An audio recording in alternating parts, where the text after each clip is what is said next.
I'm Natalya Zoon, 31, Senior Marketing Director at TechVision. Today, I arrived alone at my cousin Jessica's wedding at the Plaza Hotel. My navy blue dress felt perfect when I tried it on, but now it feels like a spotlight on my solitude.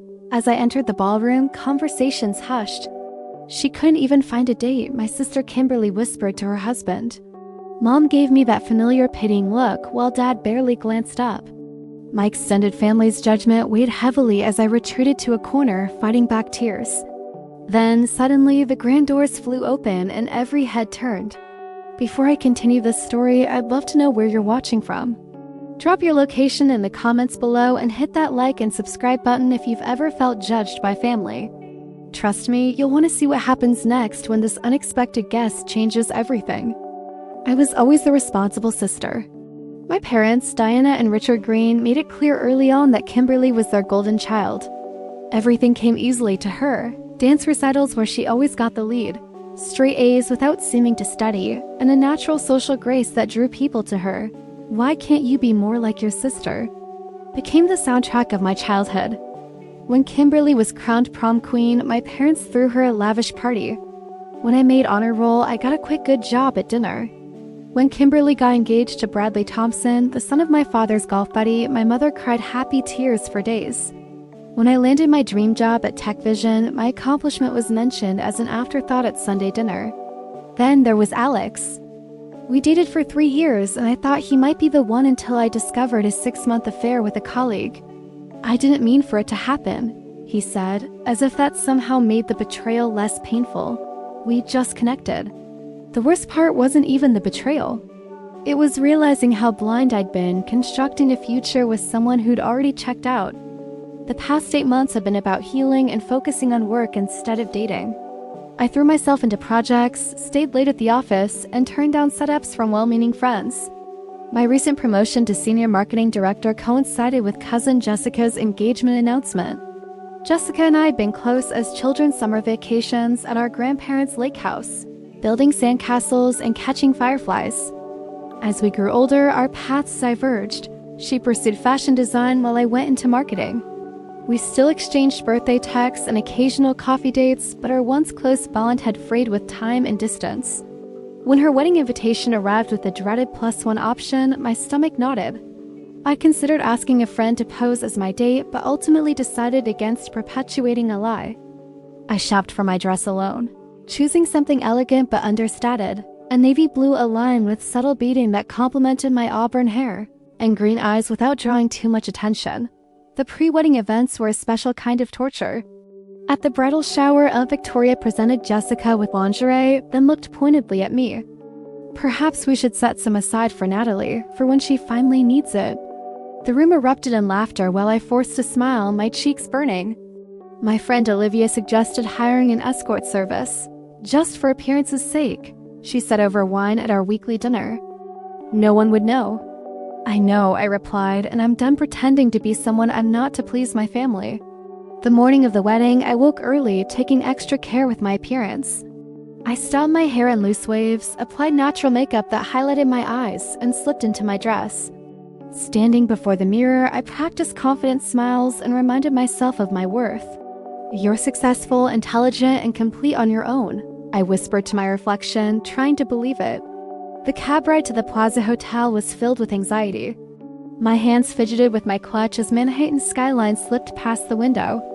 As the cab pulled up to the hotel's grand entrance, I hesitated before stepping out. For a moment, I considered telling the driver to take me home, to fabricate some emergency. Instead, I paid the fare, took a deep breath, and walked toward the ornate doors alone. The Plaza Hotel ballroom took my breath away despite my anxiety. Crystal chandeliers cast a warm glow over cream and blush floral arrangements. Round tables circled a polished dance floor, each set with fine china and elaborate centerpieces. A string quartet played softly in the corner as guests mingled. My entrance caused a ripple of hushed conversations. Uncle Gregory, already 3 drinks and judging by his flushed face, didn't bother lowering his voice.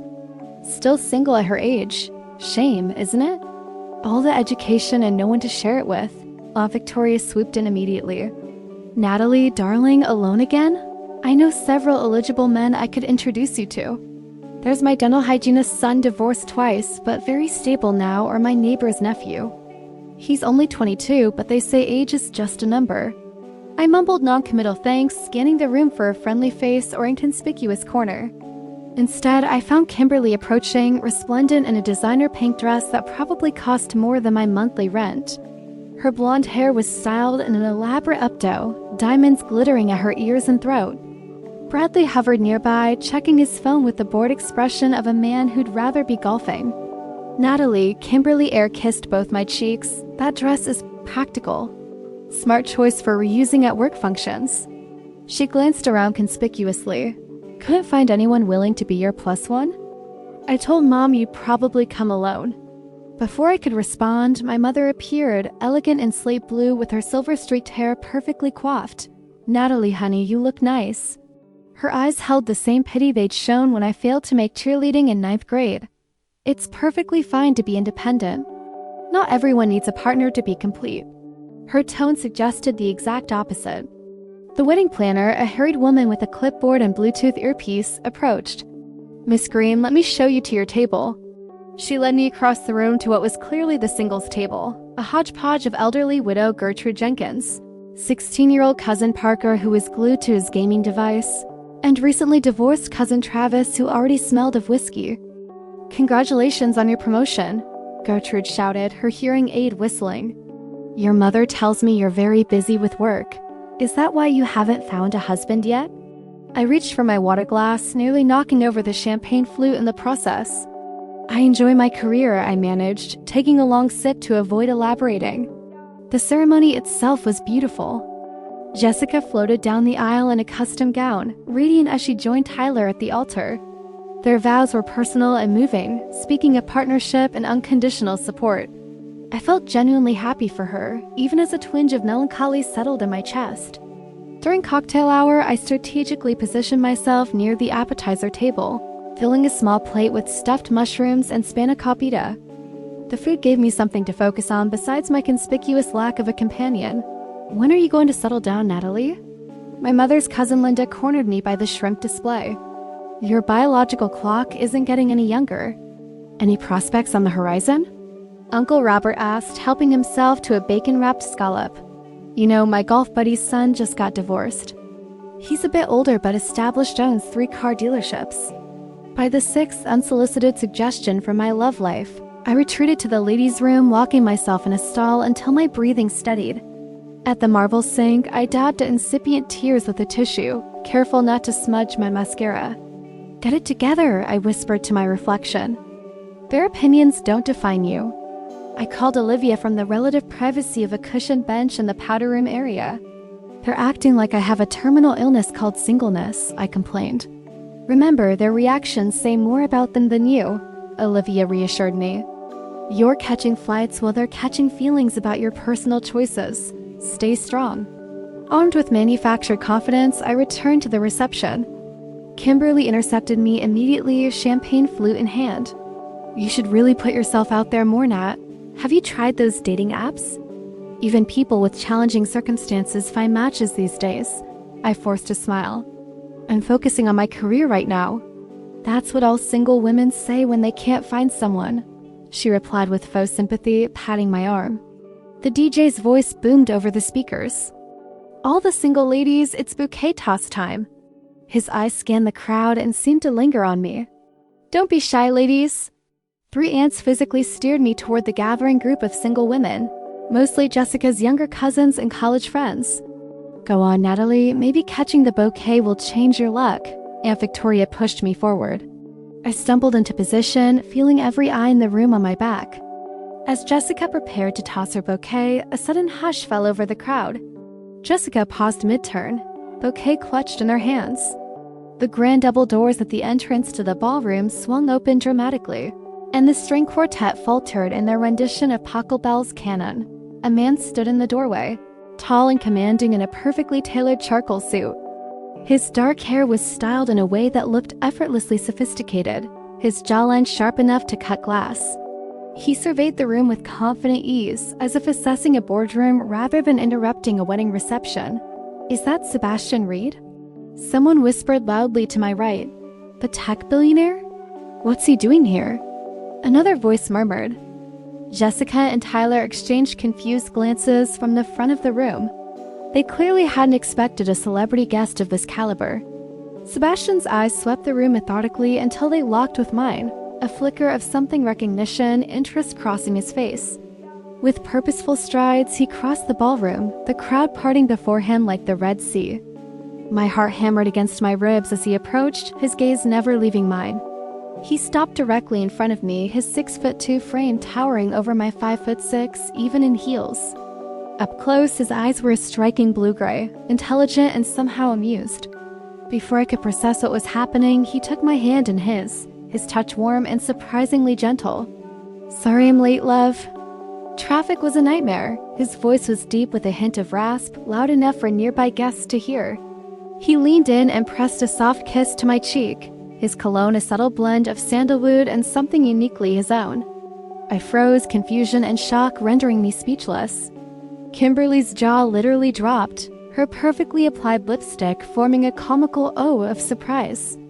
From the corner of my eye, I saw my mother straighten her posture, a beaming smile replacing her previous expression of pity. Play along, Sebastian whispered in my ear, his breath warm against my skin. You looked like you needed rescuing. I'll explain later. My mind raced through possibilities. Was this a mistake? A joke? Some elaborate prank? Yet something in his steady gaze conveyed sincerity, offering a lifeline when I was drowning in familiar judgment. I thought you might not make it, I heard myself saying, surprising even myself with how steady my voice sounded. His smile was dazzling, white teeth against his lightly tanned skin. And miss this? Never. He slipped an arm around my waist, the gesture both protective and possessive. Jessica approached, her bridal glow enhanced by curiosity. Natalie, you didn't mention you were bringing such a distinguished guest. Sebastian extended his hand to her. Sebastian Reed, congratulations on your beautiful wedding. I apologize for the late arrival. Overseas business call ran long. Natalie assured me I was on the +1 list, but she wasn't certain I'd make it in time. Of course, any friend of Natalie's is welcome, Jessica gushed, signaling to the wedding planner. We'll need to adjust the seating arrangement. Within minutes, I was whisked from the singles table to the VIP section near the bridal party. Sebastian's hand remained at the small of my back as we walked, a warm pressure that felt bizarrely right for someone who was essentially a stranger. The transformation in my family's attitude was immediate and dramatic. Kimberly materialized at our table, her expression a strained attempt at nonchalance. Natalie, you didn't mention you were seeing anyone, let alone someone so accomplished. You never asked, I replied simply, feeling a surge of unfamiliar confidence. Sebastian, what exactly do you do? Kimberly batted her eyelashes while Bradley glowered beside her. My mother appeared, practically shoving Kimberly aside.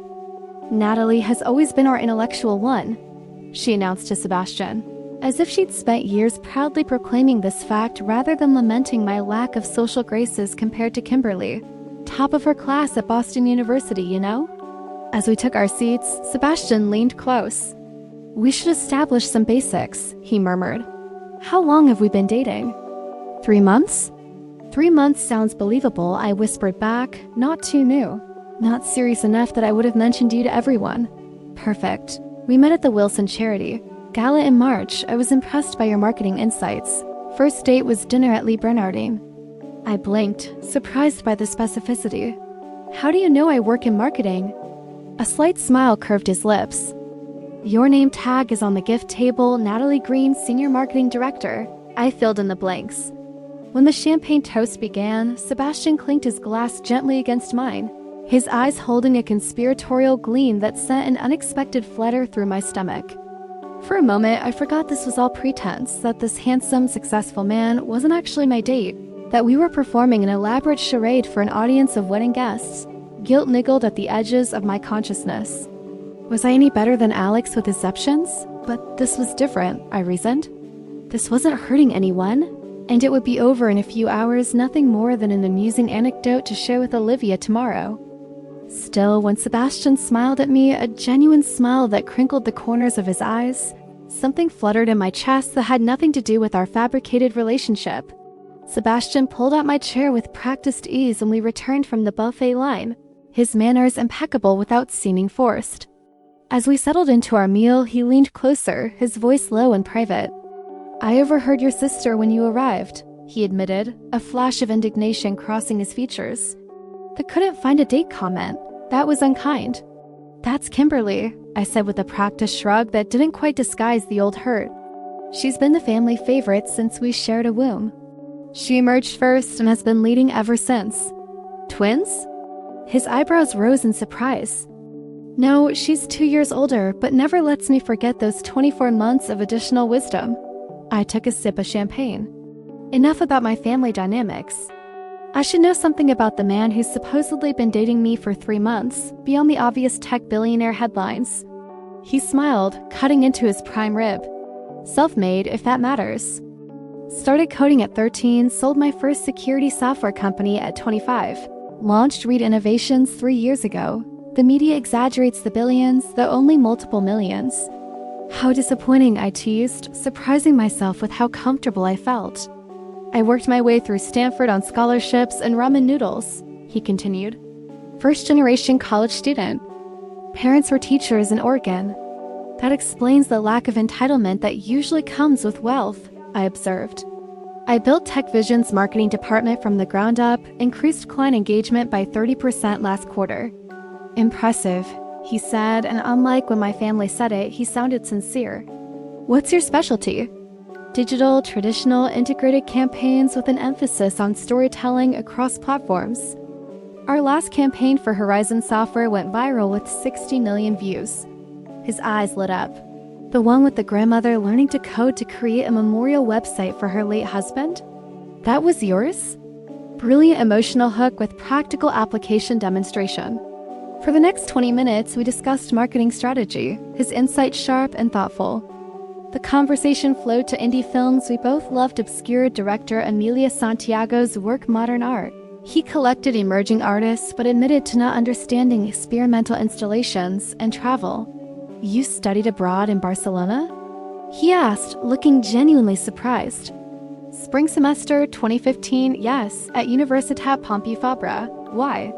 "I did a semester at IESC Business School that same spring. We probably passed each other on Las Ramblas without knowing it." "Small world," I murmured, wondering at the coincidence. When the DJ announced the dance floor was open, Sebastian stood and extended his hand. "Shall we make this look convincing?" On the dance floor, his hand rested lightly on my waist, the other holding mine with confident pressure. He moved with natural rhythm, leading without dominating, adjusting perfectly to my steps.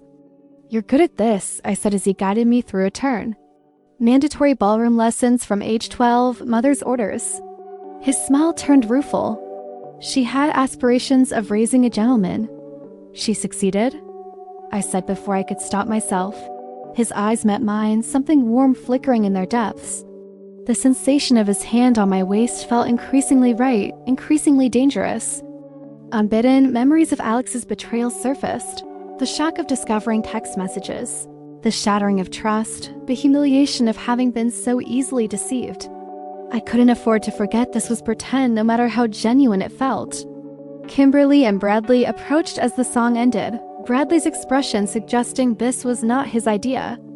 Sebastian smoothly fielded their questions about market trends and potential growth sectors, his knowledge both broad and specific. I watched in admiration as he handled Bradley's increasingly technical queries without hesitation. "How did you two meet again?" Kimberly asked, her tone suggesting she was looking for inconsistencies. "The Wilson Charity Gala," Sebastian replied without missing a beat. Natalie was representing TechVision. She made an insightful comment during the panel discussion that caught my attention. I approached her afterward, and we ended up talking until they shut down the venue. The fabricated story sounded so believable that for a moment I almost believed it myself. My mother joined our circle, her eyes shining with approval as she looked at Sebastian. Natalie mentioned, "You might not make it tonight." I froze, having said no such thing, but Sebastian didn't falter. "Singapore, actually." Merger negotiations wrapped up just in time to make the last flight back. He placed a hand at the small of my back. Couldn't let Natalie down. My father, who had barely acknowledged me earlier, suddenly appeared interested in my existence. "Sebastian, Richard Green," he extended his hand. Tell me about the security software you developed. My firm has been looking to upgrade our systems. As Sebastian engaged my father in conversation, I caught Kimberly watching us with narrowed eyes, clearly trying to reconcile the sister she'd always pitied with the woman who had attracted the attention of one of the country's most eligible bachelors. Later at the bar, Sebastian ordered sparkling water for himself and a glass of Pinot Noir for me, correctly guessing my preference. This is absurd, I laughed softly, accepting the wine. My family has done a complete 180. Suddenly, I'm the interesting daughter. You've always been the interesting daughter, he replied. They just failed to notice. Something in his tone made me look up sharply. That's a kind thing to say to someone you just met. His gaze was steady. You're quick thinking, articulate, and didn't hesitate to play along with a complete stranger. That suggests intelligence and adaptability, both interesting qualities. Before I could respond, his phone buzzed. Excuse me, he said, checking the screen. I need to take this. Business emergency. I watched him step away, speaking intently into his phone. Kimberly materialized at my side immediately. So, Sebastian Reed, she said, inspecting her manicure. Bit convenient, isn't it? You show up alone, then suddenly you're with one of the most eligible bachelors in America. What are you implying, Kim? Just that it's surprising you haven't mentioned him once in our family dinners.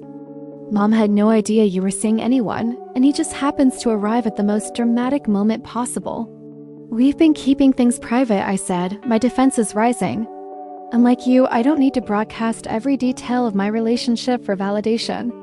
Her eyes widened slightly at my uncharacteristic sharpness. Wow, touchy subject? No, I'm just tired of you constantly undermining me. For once, I'm happy. Why can't you just be supportive? I am supportive, she protested. I just find it odd that after Alex, I cut her off. Don't bring him into this. Sebastian returned, sliding his arm around my waist with natural ease. Everything okay here? Perfect, Kimberly said with a saccharine smile. Just catching up with my little sister. When she left, Sebastian led me back to the dance floor as a slow song began. This time, he held me closer, our conversation shifting to more personal territory. Family can be complicated, he said as we swayed to the music. My younger brother resents my success, thinks it was handed to me despite watching me work 80-hour weeks for years. That sounds familiar, I admitted. The hardest part is that I still seek their approval, even knowing I'll never fully receive it. The curse of the responsible child, he agreed, always trying to earn love that should be freely given. During dessert, we shared a chocolate mousse cake, our forks occasionally kneading.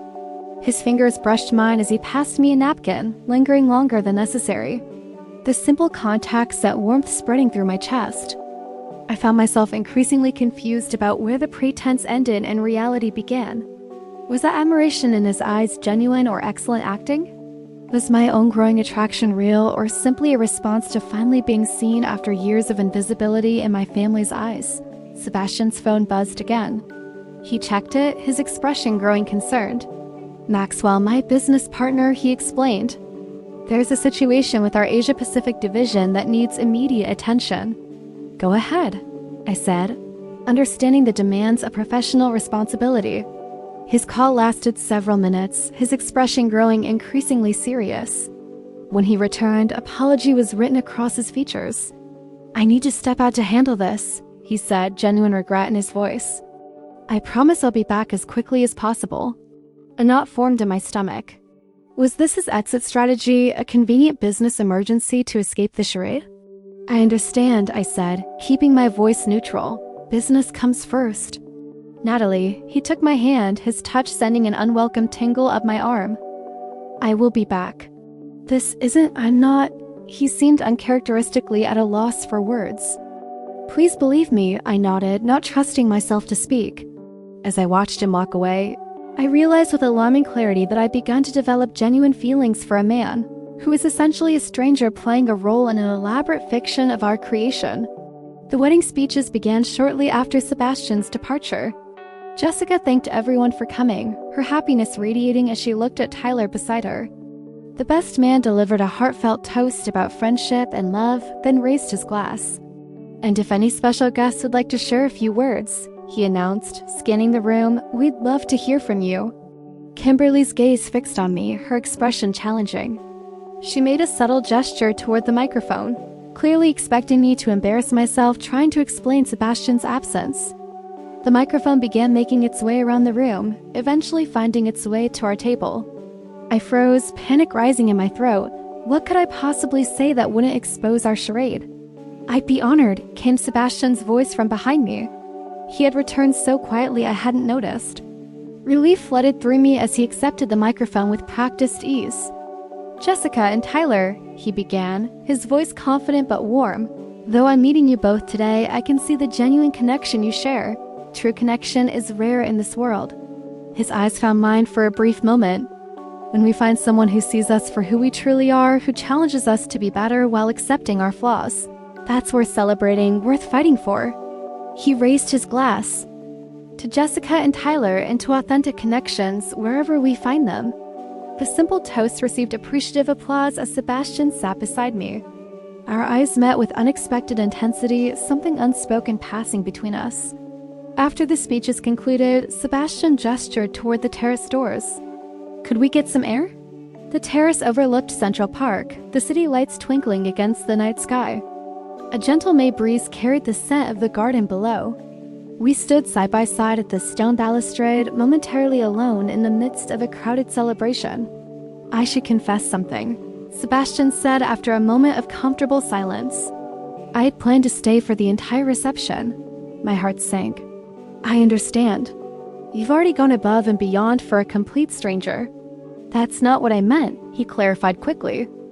"I was at the hotel for a business meeting in the Vanderbilt suite. I was heading out when I overheard your sister's comment as you arrived. It bothered me, the casual cruelty of it." I studied his profile in the soft lighting.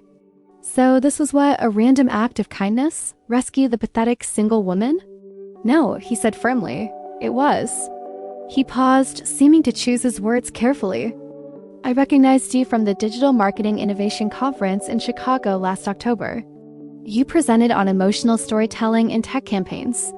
Your case study on humanizing artificial intelligence was brilliant." I stared at him in disbelief. "You remember that?" "You wore a green blouse that matched your eyes," he said softly. "You handled the Q&A session with such intelligence and grace, even when that guy from Microsoft tried to undermine your methodology." "That was almost 8 months ago," I said, stunned that someone like him would remember someone like me in such detail. "I meant to introduce myself afterward, but you were surrounded by people and then my flight got moved up." His gaze was steady on mine. "When I saw you tonight, it seemed like, I don't know, serendipity maybe." My mind struggled to process this new information. "So when you stepped in pretending to be my boyfriend, it wasn't entirely selfless?" "I regretted not meeting you properly in Chicago," he admitted. This seemed like a second chance. Before I could respond, the terrace door opened and Kimberly appeared, her timing impeccable as always. "There you are." Her voice was artificially bright. "Mom's looking for you, Natalie, something about family photos." Sebastian nodded politely. "We'll be right in." Kimberly didn't move. "You two seem awfully comfortable for only dating 3 months. Almost like you've known each other much longer, or perhaps not at all." My stomach dropped. "Kim, not now. I'm just saying it's convenient how perfect this all appears." Her gaze shifted between us. "Almost too perfect." Sebastian straightened. "Is there something you're trying to say, Kimberly?" "Only that my sister has never mentioned you before tonight." "Not once, and suddenly you appear like Prince Charming at the exact moment she needs to save face." "Forgive me for being skeptical." "Kim," I warned, feeling the situation spiraling. Sebastian's jaw tightened. "I travel extensively for work. We've been keeping private while figuring out what this is." "Really?" Kimberly's smile was sharp. "Then why did the concierge tell Mom he escorted you directly from your business meeting to the reception?" "Apparently you asked where the Green Mitchell wedding was being held." Her eyes gleamed triumphantly. "You two just met tonight, didn't you?" Sebastian and I exchanged glances, caught in our deception. "That's what I thought," Kimberly said. "Wait until everyone hears how desperate Natalie was to avoid showing up alone." "It wasn't like that," Sebastian protested. "I made the decision to step in, not Natalie." "So you're some kind of wedding-crashing good Samaritan?" Kimberly laughed. "Please." Hurt and embarrassment flooded through me. What had started as a rescue now felt like charity.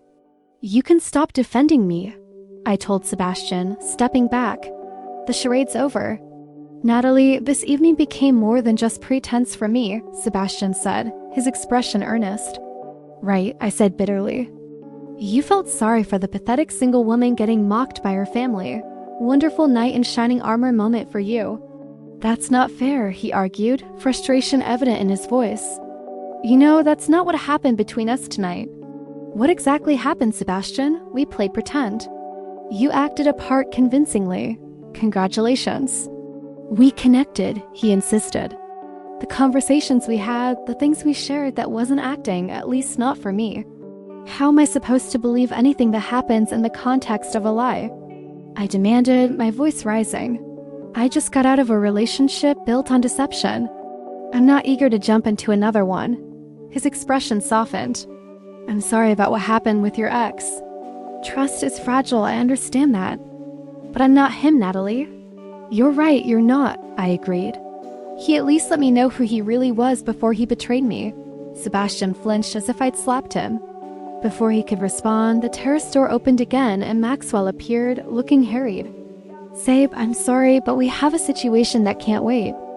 The Singapore team is on the line and the deal is falling apart." Sebastian looked torn, his gaze moving between Maxwell and me. "Natalie, please, can we talk after I handle this?" "I think we've said enough," I replied, wrapping my arms around myself. "You should go. Your real life is calling." Pain flashed across his features, but Maxwell was already leading him away, talking rapidly about contract clauses and deadline extensions. I watched him disappear through the terrace doors, a bizarre mixture of relief and loss washing over me. I allowed myself 5 minutes alone on the terrace, gathering my composure before facing the reception again. When I turned to go inside, Kimberly was waiting by the doors with my mother. "Natalie, what's going on?" Diana demanded. "Sebastian just left with another man."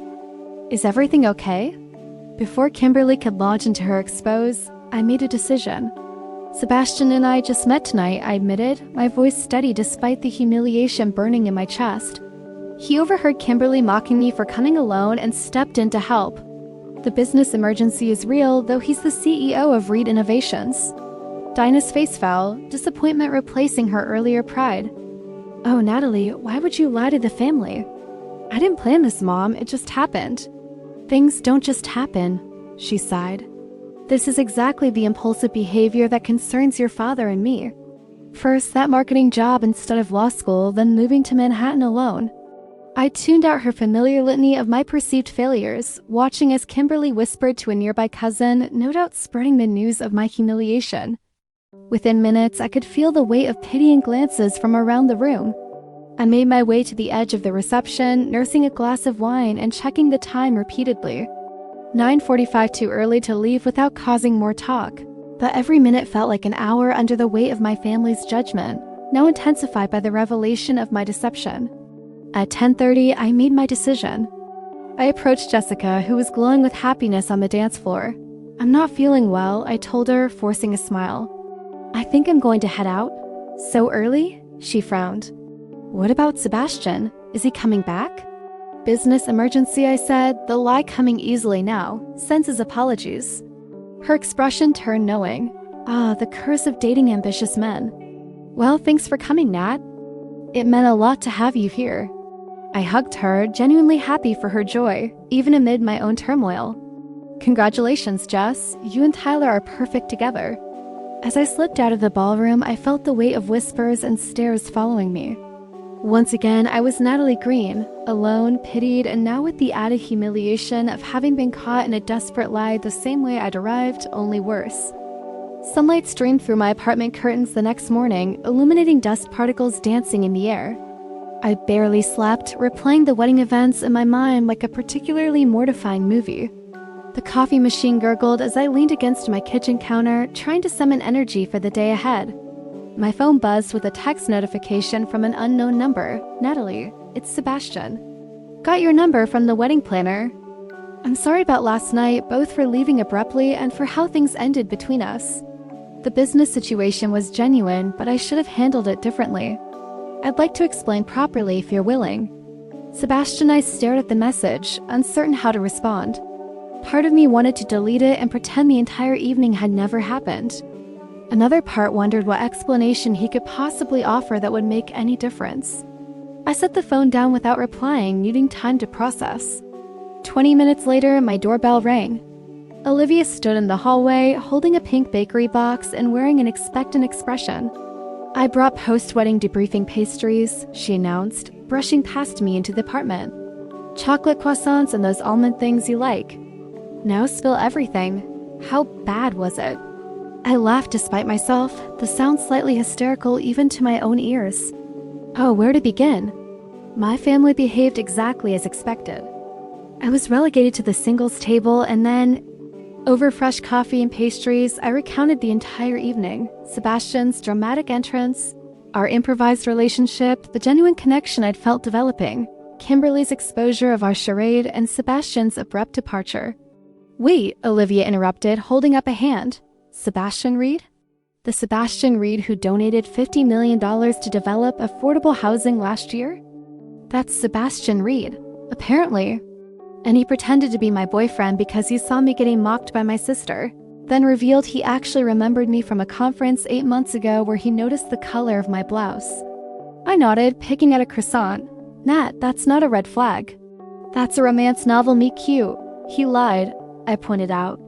"To help you," she countered. And then he was honest about why. He could have easily maintained the charade and tried to get your number afterward without revealing he already knew who you were. I hadn't considered that perspective. Even if his intentions were good, it didn't change the fact that we built a connection on a foundation of deception. After Alex, I couldn't. "Alex deliberately betrayed you for months," Olivia said gently. "This is completely different. Sebastian created a fiction to protect you from public humiliation, then was honest about his motives at the first opportunity." Her words resonated, making me question my reaction on the terrace. Had I been too harsh, projecting Alex's betrayal onto an entirely different situation? I need to address the family situation first, I decided. Whatever might or might not happen with Sebastian, I can't keep letting Kimberly's behavior slide. Olivia squeezed my hand. "About time."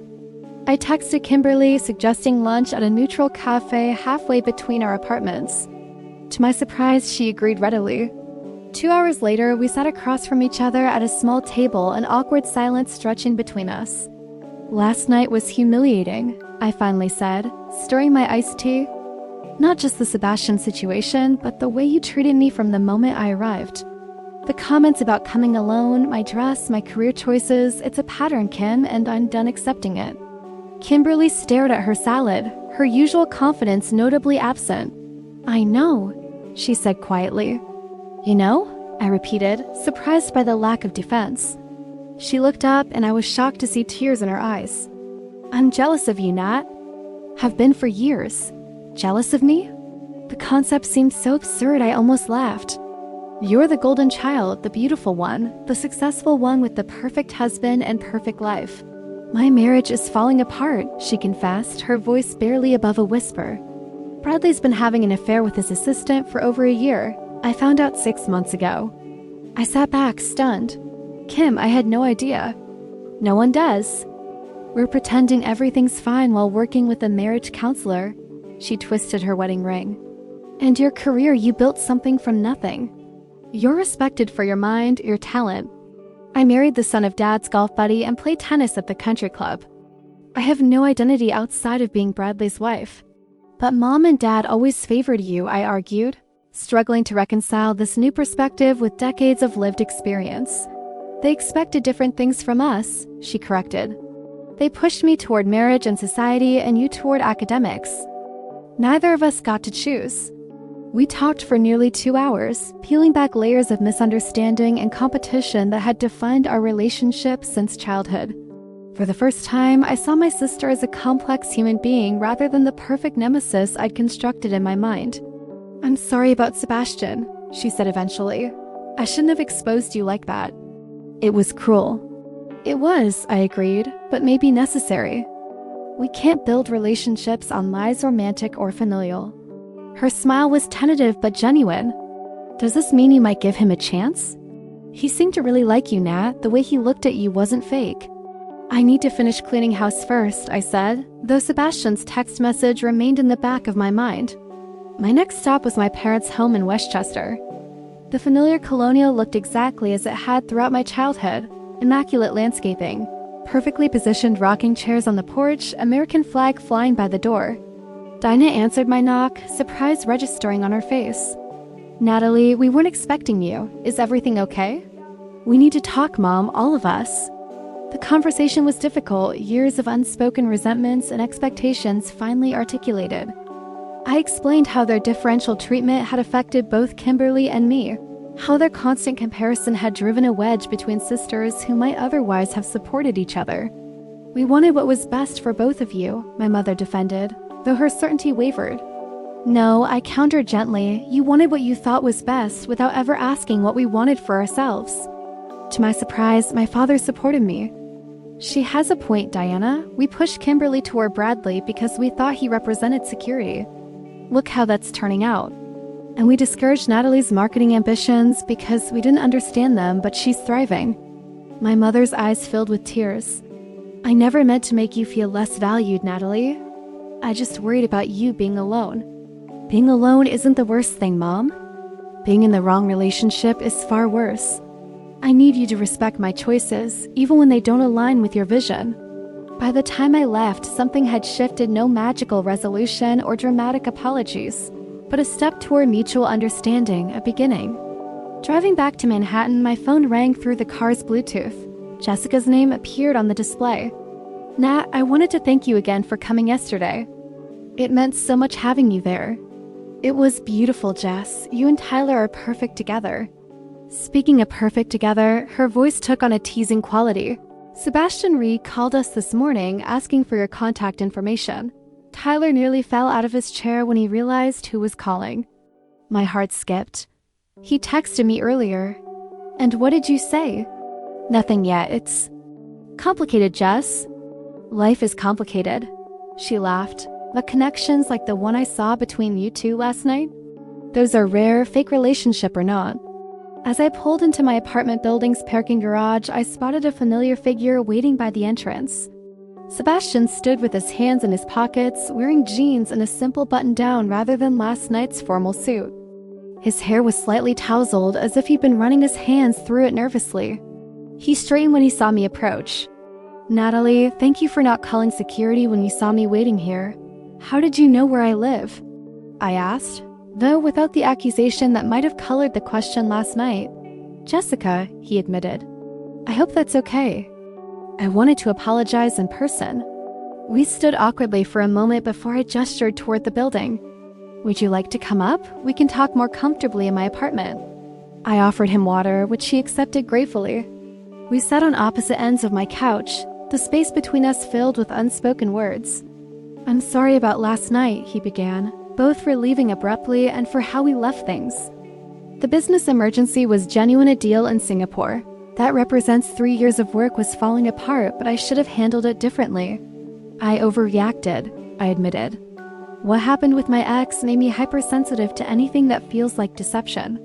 "Understandable," he set his glass down carefully on a coaster. "The truth is, Natalie, I've thought about you periodically since that conference in Chicago. Your presentation was brilliant, but it was more than that. There was an authenticity to you that's rare. When I saw you at the wedding, looking so vulnerable yet dignified despite your family's treatment, I acted on impulse. Why didn't you just introduce yourself normally? 'Hey, I saw your presentation last year, I'd love to chat?'" He smiled ruefully. In retrospect, that would have been the sensible approach. But when I heard your sister's comment and saw your face, I just reacted. "I wanted to turn the tables for you." "It was quite the dramatic entrance," I acknowledged, a small smile tugging at my lips. I meant what I said on the terrace. The connection we formed last night, the conversations, the dances, the shared observations, that wasn't pretend for me. His gaze held mine, sincere and unwavering. "I'd like to start over properly this time. No audience, no pretense."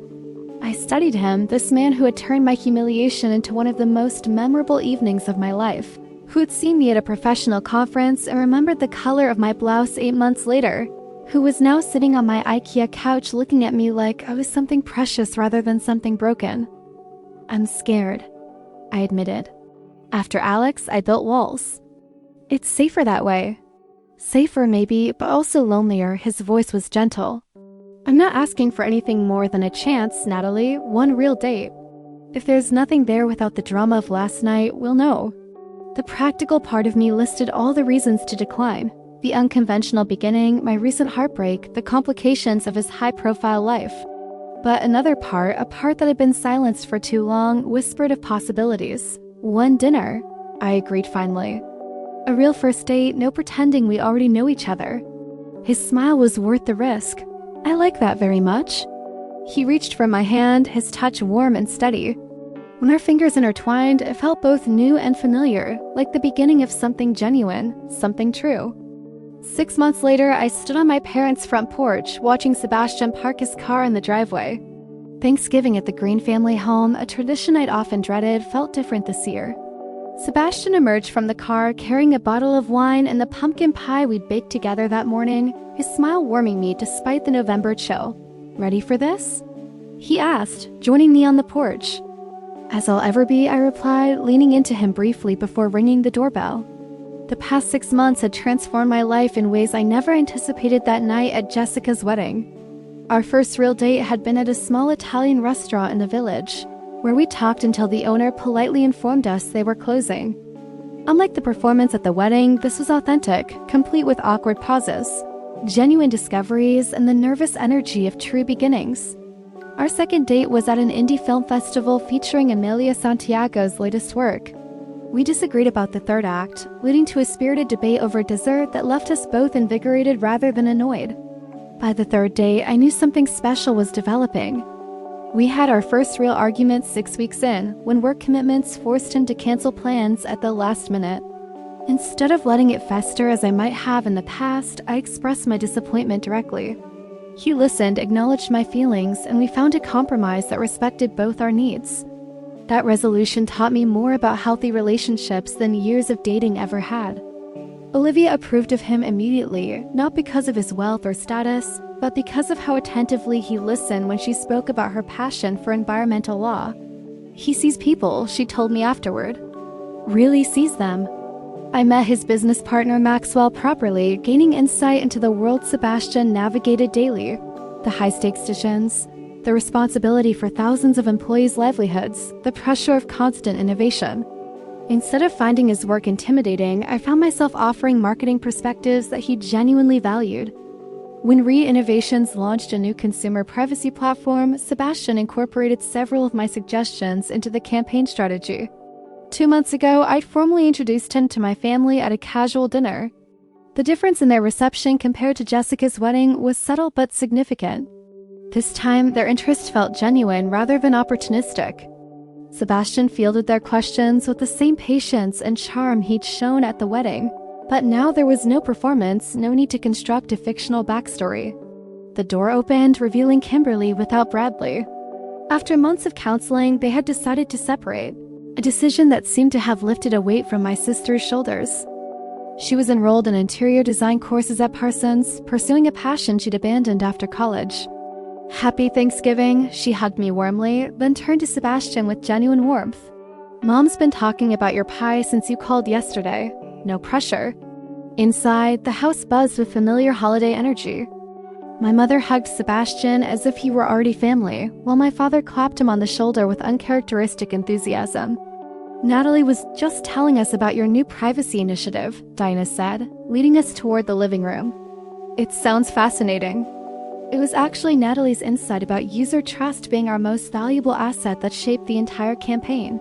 Sebastian replied, his pride in my contribution evident. Throughout dinner, I observed the subtle shifts in family dynamics. Kimberly and I shared inside jokes rather than veiled competition.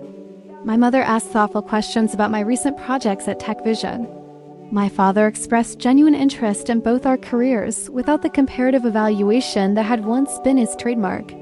When Sebastian excused himself to take a brief call about a system update, my mother leaned toward me. He's wonderful, Natalie. You seem very happy together. We are, I confirmed, the simple truth of it still sometimes surprising me. I'm sorry we made you feel like you needed someone to be complete, she said quietly. You were always enough on your own. I see that now.